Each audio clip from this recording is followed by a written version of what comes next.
الحمدللہ رب العالمین والصلاة والسلام علی سید المرسلین وعلی آلہ وصحبہ اجمعین، اما بعد فاعوذ باللہ من الشیطان الرجیم، بسم اللہ الرحمن الرحیم، الف لام میم ذالک الکتاب لا ریب فیہ ھدی للمتقین، صدق اللہ العظیم۔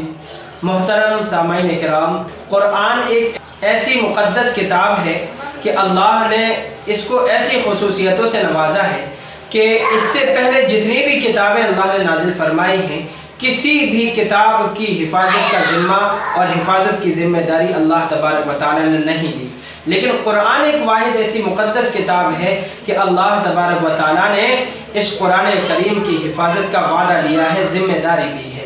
لیکن اس کے باوجود بھی ہم دیکھتے یہ ہیں کہ آج ہمارے معاشرے کے اندر چند ایسے بدبخت اور بد نصیب لوگ پیدا ہو چکے ہیں جو اپنی شہرت کے لیے، اپنے نام و نمود کے لیے وہ قرآن پر بھی اعتراض کرتے ہیں اور قرآن پر بھی بکواس کرنے لگے ہیں۔ اختلاف ہمیں اس قرآن میں ہے جو صحابہ نے امت کے سامنے لکھ کر پیش کیا ہے۔ نعوذ باللہ، صحابہ نے اپنی طاقت کے بلبوتے پہ قرآن میں تبدیلی کر دی، قرآن کی کچھ آیتوں کو نکال دیا، کچھ آیتوں کو بڑھا دیا۔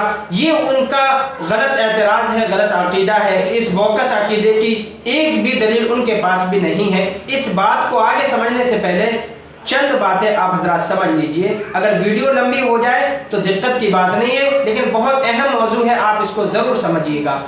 ایک لفظ ہے کلام اللہ شریف، ایک لفظ ہے کتاب اللہ، ایک لفظ ہے قرآن مجید۔ اس سے پہلے جتنی بھی کتابیں اللہ نے نازل فرمائی ہیں دیگر انبیاء کو، وہ ساری کی ساری کتاب اللہ تو تھیں، کلام اللہ نہیں تھیں۔ کلام اللہ کہتے ہیں وہ کتاب جس کو اللہ نے اپنے اندر سے، اپنی زبان اطہر سے پڑھ کر دیا ہو، وہ ہے کلام اللہ۔ لیکن دیگر جو کتابیں ہیں اس کو اللہ نے خود پڑھ کر نہیں دیا، بس یوں ہی دے دیا حضرت جبریل علیہ السلام کے ذریعے کہ جاؤ یہ فلاں نبی کو دیاؤ، کسی کو صحیفہ، کسی کو مکمل کتاب، کسی کو دوسرے نبی کی دوسری کتاب جو ہے اسی پر عمل کرایا گیا۔ تو باضابطہ کوئی ایسی کتاب نہیں دی کہ جو کلام اللہ بھی ہو، لیکن اس قرآن کریم کو یہ شرف حاصل ہے کہ اللہ تبارک و تعالیٰ نے اس قرآن کو کتاب اللہ بھی کہا ہے، قرآن مجید بھی کہا ہے اور کلام اللہ شریف بھی کہا ہے۔ اب یہ کیا مطلب ہے؟ اللہ جب بات کریں تو کلام اللہ بنتا ہے، اللہ تبارک و تعالیٰ جب گفتگو کرے، جب بات کریں، تکلم کریں تو کلام اللہ شریف بنتا ہے۔ پیارے آقا صلی اللہ علیہ وسلم پڑھیں تو قرآن مجید بنتا ہے۔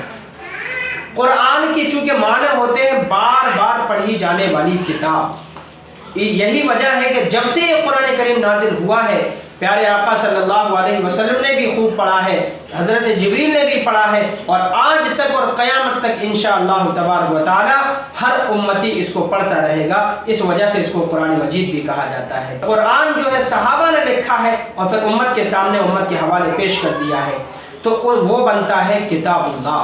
یعنی کتابہ یکتبو کے معنی آتے ہیں لکھنا، اور کتاب کو کتاب بھی اسی لیے کہتے ہیں کہ وہ لکھی جاتی ہے۔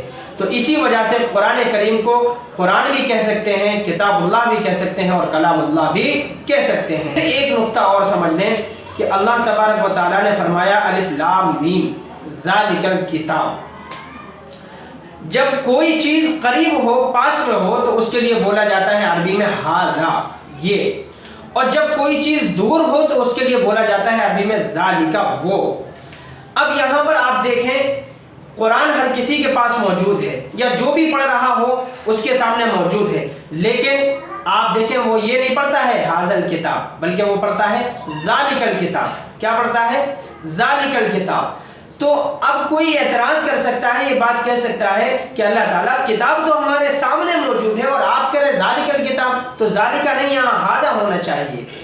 تو یہ اعتراض آ سکتا ہے، لیکن اللہ نے اس کا کیا خوبصورت سے جواب دیا ہے۔ اللہ نے فرمایا کہ دیکھو جو آگے آنے والے لوگ ہوں گے وہ اعتراض کریں گے، کس پر؟ جو صحابہ لکھوائیں گے اس پر، اور وہ یہ بھی کہتے ہیں، جو بکواس کرنے والے لوگ ہیں وہ یہ کہتے ہیں کہ اعتراض ہمیں اس قرآن میں نہیں ہے، اس کلام اللہ میں نہیں ہے جو اللہ نے نازل فرمایا، اس میں بھی نہیں ہے جو نبی نے ہمیں صحابہ کو دیا ہے، اس میں بھی نہیں ہے۔ اختلاف اور اعتراض اس میں ہے کہ جو صحابہ نے پڑھ کر اور لکھوا کر پوری امت میں عام کر دیا ہے۔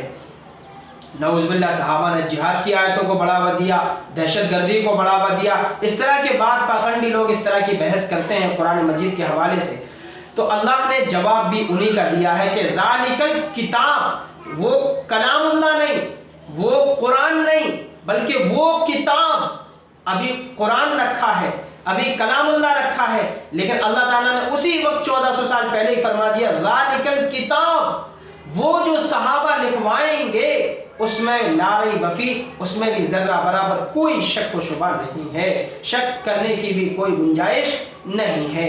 میرے دوستو، یہ پیغام سمجھ میں آیا ہو تو آپ اپنے تک محدود نہ رکھیں، بلکہ دین کی اشاعت اور دین کی خدمت کے لیے آپ اس کو اپنے دوستوں میں، اپنے اعزاء و اقارب میں، اپنے گروپ میں، فیس بک، واٹس ایپ، سب میں خوب جتنا زیادہ ہو سکے شیئر کیجئے، ہمارے چینل کو سبسکرائب کریں، لائک کریں، کمنٹ کریں۔ اللہ تبارک و تعالی ہم سب کو اپنے حفظ و امان میں رکھے۔ وما علینا الا البلاغ۔